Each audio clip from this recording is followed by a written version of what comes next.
Huh? You want to use your paid leave now, during such a busy time? What are you thinking? Are you serious? Yes, I'm serious. It's for my brother's wedding. Fine, you can take the day off. Actually, don't bother coming back ever. You're fired. Do you understand? Those were the shocking words I received from Mary, the executive, when I requested a single day of paid leave after working at the company for over 10 years. It was the breaking point for me after enduring Mary's harassment for so long. Then, I quit. I'll be using my remaining 40 days of paid leave starting today. Thank you for everything over the years. Saying this, I took off my apron. I then grabbed my belongings and left the company. Little did Mary or I know that this would lead to a major crash in the company's stock prices. My name is Lisa. My brother, Bob, and I had a comfortable life with our kind parents. Every summer, we would go on a 2-day trip, and they often took us to famous amusement parks within the country. Our comfortable life changed drastically in the spring of my senior year of high school. My parents went to a nearby tourist spot for cherry blossom viewing. They often went out together, so my brother, Bob, and I easily saw them off. However, on their way back, they got involved in a multi-car accident. Their car was wrecked, and both of them passed away. Suddenly, Bob and I, who had been comfortably protected by our parents, were thrown into the rough seas of society. As the older sister, I had no time to mourn. I had to quickly shoulder the burdens of life.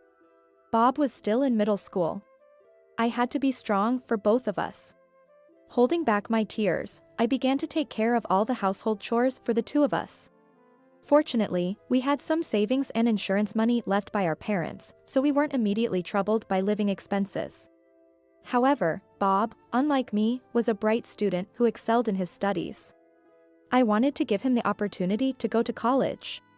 I was speechless when I checked the college tuition fees. I had wanted to go to college myself and study nutrition, but that wasn't an option anymore. Deciding to use our parents' savings for Bob's college, I realized that I needed to find a job as soon as I graduated from high school to sustain our future. My job hunt went relatively smoothly. When considering where to apply, I thought of working somewhere related to something my parents loved. That's when I found out about a confectionery shop called Johnson's, which made chestnut sweets, a favorite of my parents. The place was easily accessible from my house, so I set my sights on Johnson as my top choice, and poured my heart into the resume. Before I knew it, I was advancing to an interview with the president, and quickly received a job offer. That day, instead of the usual chestnut cake, I bought a special chestnut cake to celebrate my new job with Bob. Bob was tearfully apologizing for making me give up on going to college because of him, but I kept telling him not to worry about it. He shouldn't worry about such things. I hugged him and repeatedly assured him, it's okay. Besides, although giving up on college was disappointing, I was genuinely happy to work at the store my parents loved. I learned that Johnson's, a confectionery store, was unusually a publicly traded company and quite large. I felt a little pride in being able to work at the main store. Life as a working adult was busy but fulfilling. I'd work all day, come home, cook dinner, clean up, and sleep. In the morning, I'd do laundry and head to the shop. Since I had decided to use the money my parents left for Bob's tuition, I supported our living expenses with my salary alone. I would look for bargains in supermarket flyers to feed a hungry high school boy and my own appetite, while cutting down on food expenses. I wanted cute cosmetics now that I was working, but settled for cheaper ones from the supermarket. I kept telling myself to save until Bob graduated from college. He offered to help with household chores, but knowing he studied late into the night, I firmly refused.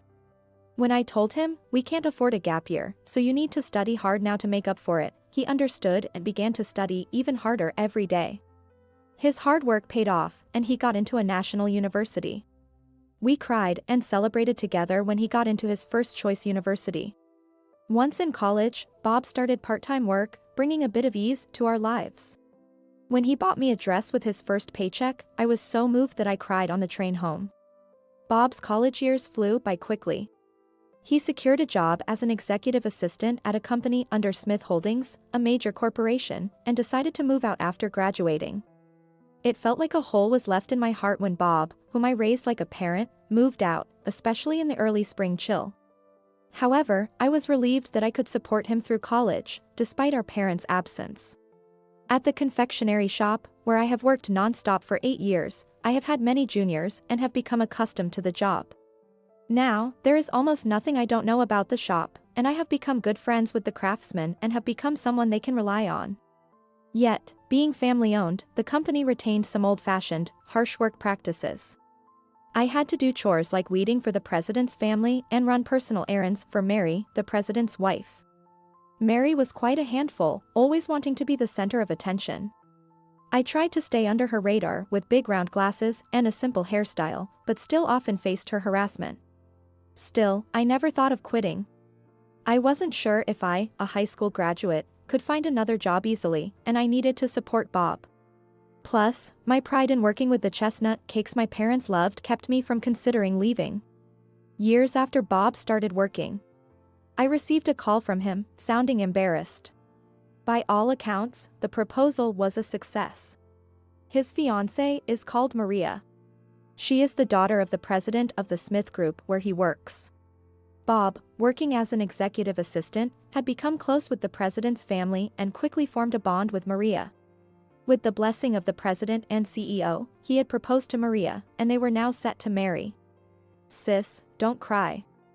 I'll make things easier for you now," Bob said, noticing my tears of joy. "Bob, congratulations, truly." Overwhelmed with emotion, I couldn't find any other words and just kept repeating congratulations. The wedding was set to take place in 3 months. It coincided with the busy season at the store, but nothing was more important than my dear brother's wedding. Besides, I had hardly used any paid leave so far. If not now, when would I use it? After hanging up the phone, I headed straight to my closet. As expected, I didn't have a dress suitable for a wedding. It's a once-in-a-lifetime event for Bob, so I want to wear something really stylish. I'll go dress shopping on my next day off. I need to get a new small purse too. I couldn't contain my excitement, as if it were my own big day. While my mind was filled with happiness about Bob's wedding, the company was facing tough times. Unable to bear Mary's bullying of the female employees, 2 junior colleagues had resigned. Additionally, a veteran male employee left to take over his family business. Leaving so suddenly shows a lack of responsibility. Mary complained, ignoring the fact that her harassment was the cause. It's true, at a time when we don't have enough hands. The president agreed. Basically, President Johnson is a yes man to Mary. Although it's pitiful that he can't stand up to his wife and follows her lead even at work, he's not reliable at all. Now, with people having left, the president and Mary didn't even think of hiring replacements, dumping the extra work on us and just grumbling, which was truly exhausting. Still, I worked desperately, covering for the juniors who left, and the wedding day approached before I knew it. I had planned to apply for a day off when Mary was in a good mood, but hadn't found the right time to mention the wedding. With only 2 weeks left, I had to apply today. "Mary, good evening." "Oh, Lisa, what do you need?" "My brother is getting married." "That's great, congratulations." "And when are you getting married, Lisa?" I was just here to apply for leave. Why did she need to ask about my marriage prospects? Annoyed, but not showing it, I continued. "Someday I will. For now, I'd like to take a day off on the 25th, Sunday." "What? You want to take a day off during this busy period? Are you serious?" "I am. It's my brother's wedding." "Fine. Take the day off. Actually, you don't need to come back ever. You're fired. Understand? Fired, after over 10 years of dedicated service, without hardly taking any leave? And for my brother's wedding? Working tirelessly through this busy period, even covering for those who left?" Something inside me snapped. Perhaps it was the last straw after enduring years of Mary's harassment. "Then, I'll resign. I'll use the remaining 40 days of my leave, starting today. Thank you for everything over the years." As I spoke, I removed my bandana. Ignoring the stunned colleagues, Mary, and the speechless President Johnson, I grabbed my belongings from the locker and left the company without looking back. Despite being unfairly dismissed, I felt a strange sense of liberation once I stepped out of the company. Determined to sever all ties with the company. My first stop was a mobile phone store. I changed my number to ensure I wouldn't receive any calls from the company. Then, deciding to start anew, I chose to move out of my apartment since the company knew my address. And I didn't want them tracking me down. I thought about looking for a new place through a real estate agent, but then I decided to fulfill a long-held dream of living in a hotel. After all, I had been working for over 10 years since high school. Without any significant breaks, meaning I couldn't spend my salary on leisure. I had been thrifty, buying only essential clothes and cosmetics, and dining out was out of the question. In other words, I had a decent amount of savings. I decided to treat myself to these savings for my 10 years of hard work. With that in mind, I checked into a business hotel near the station for a long-term stay. I jumped into the freshly made bed, marking the start of my comfortable hotel life. Finally, the day of Bob's wedding arrived. The bride being Maria, the daughter of the well-known Smith Group's president, the wedding was held in a luxurious venue at a top-tier hotel. Thank you all for attending my sister's wedding today. The groom, Bob, has been working as my assistant and is an exceptionally talented young man, truly my right hand. It's a great happiness for my sister to marry such a capable and sincere man. For us at Smith Group, it's also a great addition to have such a strong character join our family, promising future growth and stability for our group. Tears welled up in my eyes during the speech by Maria's brother, President Smith. My brother has become more admirable than I ever imagined. Who would have thought he'd earn enough trust to marry the sister of a president? According to what my brother told me, President Smith, the son of a chairman, is expected to be the next chairman of the group. Together with President Smith, my brother, Bob, is improving the performance of the company they're currently managing. I recall the sudden grief I faced in my senior year of high school. Bob was just a middle schooler then. I, not yet fully an adult myself, seriously struggled with how to guide my brother into adulthood. Seeing the balance in the savings account left by our parents, I even contemplated dropping out of high school to work. Bob once hesitantly said, I wanted to attend a tutoring school during the summer break. I remember my smile being strained as I said, sure, go ahead and do your best. Through desperate money management and cooking efforts, I helped Bob graduate from college. Now he's doing a respectable job, good enough to marry into a more affluent family. This must be what they mean by a sister's pride. Maria, soon to be Bob's wife, was smiling happily beside him. The more I looked at her, the more I admired her elegant beauty. As a sister, what relieved me most was how kind Maria seemed. Every time something happened, their glances and shared laughter showed how deeply they were in love. It filled me with happiness too. It was during the meal with our family after the ceremony. Sis, is there something bothering you? I had hesitated for just a moment, lost in thoughts about my job situation, and Bob, sharp as ever, whispered in my ear. No, it's nothing serious. It doesn't have to be serious, just talk to me about it. Bob insisted. It's not something to discuss on such a happy day, I'll tell you later. But now you've got me worried. Come here for a second. He gently pushed me behind a partition, giving us privacy. I teared up again at my brother's thoughtfulness. Sis? Is it about your job? Something tough happened? Bob had hit the nail on the head. Yes, about the job. I told them I needed a day off for your wedding and they said they fired me. I got so mad, I resigned on the spot. I ended up spilling everything, though I had intended to calm down and tell him later. Wait, sis, you worked so hard at Johnson's, and they fired you? Yes. Remember I told you about that executive always giving me a hard time? She's in charge of attendance. When I asked her for a day off, she said if I'm taking time off during such a busy period, I'm fired. So, I just said fine and left with my things. What? Bob was speechless. Didn't they call to apologize later? That was it? Yes. I just wanted to get away from the company, so I changed my cell phone number. I even moved out of my house since they knew my address. Now, I'm living a lavish hotel life with the money I saved. Bob didn't laugh at my attempt to lighten the mood. Maria. He peered from behind the partition, calling his bride, Maria. Bob, Lisa. Maria, now in casual clothes instead of her wedding dress, looked even softer as she hurried over. Bob briefly explained my current situation to her. Maria then said, "Bob, we have a guest room in our house. Let's make your sister our first guest." I couldn't possibly. I don't want to be a burden on newlyweds. I'm actually enjoying my hotel life, don't worry about me. Bob interrupted my hurried refusal. Maria insists. Sis, really, come stay with us. Living in a hotel, you can't cook and your nutrition suffers. And sis, you must be anxious. Stay with us until you find your next job. That's right. Our father built us a house that's actually too big for just the two of us. It's perfect. Please stay with us until you feel settled, Lisa. I couldn't possibly. I feel so indebted. It's okay. If you could teach me some of Bob's favorite dishes when you have time, it would help me too. Please. Really, is it okay? Unable to lift my head from a mix of gratitude and guilt, they both nodded with a smile. And so, it was decided that I would stay with my brother and his new wife.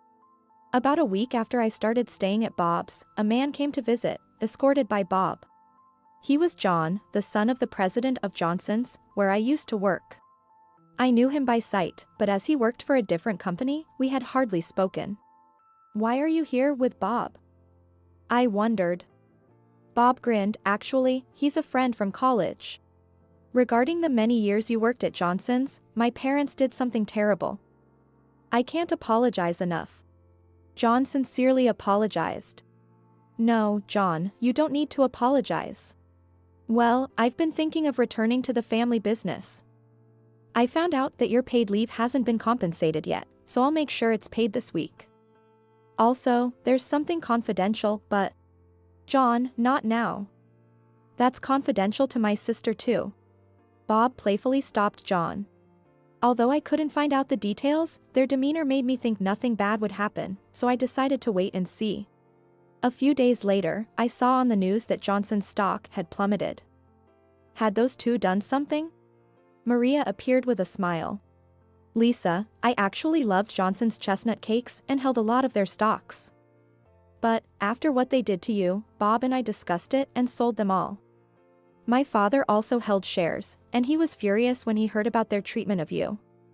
So, we all sold them. This crash? I held quite a bit, for investment purposes. When I sold them all at once. But, it seems there are many others selling Johnson's shares now. Look. She showed me the screen of her tablet. It displayed news about Johnson's staff resigning and incidents of harassment by Mary. About that. Suddenly, Bob appeared. John and I bought most of the sold shares. With that, we can have a say in the management. Being the son of the president doesn't make John the president of Johnson's. At the next shareholders meeting, we plan to oust the current president and executive director and install John as president. We'll clear the bad reputation and compete again with delicious chestnut cakes. John has learned proper management at another company, he's trustworthy. I noticed you and John were planning something, but I never imagined this. Right. Sis, when John becomes president, would you support him again? This is a letter from him. The letter from John contained an apology and a request for me to come back, promising to never involve the current president or Mary in the company again. He asked if I would teach him about the business, becoming his right-hand person. John and I agree that we won't make you do unreasonable work, Bob assured. I couldn't help but smile a bit at the earnestness of their offer. The job at Johnson's, which I had once left behind. But I really do love Johnson's chestnut cakes. Wanting to preserve the flavor cherished by my parents, I nodded quietly yet firmly. When I returned to the company after a long time, most of the staff had resigned. Relationships with suppliers were mostly damaged. It seemed a daunting task to turn things around, but the staff who stayed were highly motivated. Everyone was filled with a desire to protect Johnson's flavors. Moreover, craftsmen who had been with the company since the previous president's time and long-term suppliers were hopeful about John's leadership, which shone a ray of hope for revival. However, just as the business started to improve, the former president and Mary showed up. apparently trying to make a comeback, but when security tried to remove them, they began throwing office supplies, so I immediately called the police. "I'll sue you." "How dare you do this?" Mary screamed. I calmly presented past ledgers showing their embezzlement and audio testimony from former employees about Mary's harassment. Then, they turned to John for help, but he firmly said, "What Lisa is saying represents the collective decision of the company, including myself." The two were taken to the police. And it turned out they had various charges, including embezzlement, tax evasion, and forgery. They ended up behind bars for a long time. A year later, a big opportunity came to Johnson's. The other party was the Smith Group, where Bob worked. They invited Johnson's to join a new business venture they were funding. Of course, the offer came from Bob, the secretary to the president. John agreed immediately, and we were soon busy with recruitment and planning for the new outlet. Busy, yes, but it's a dreamy kind of busy. Riding the train for another site visit, I reflect on this. There was a time when I wanted to give up everything, but it's through years of steady work that I've reached where I am now. Steadily, sincerely. Building things up slowly but surely is important. Looking at the recent performance graphs, I'm reminded of this once again.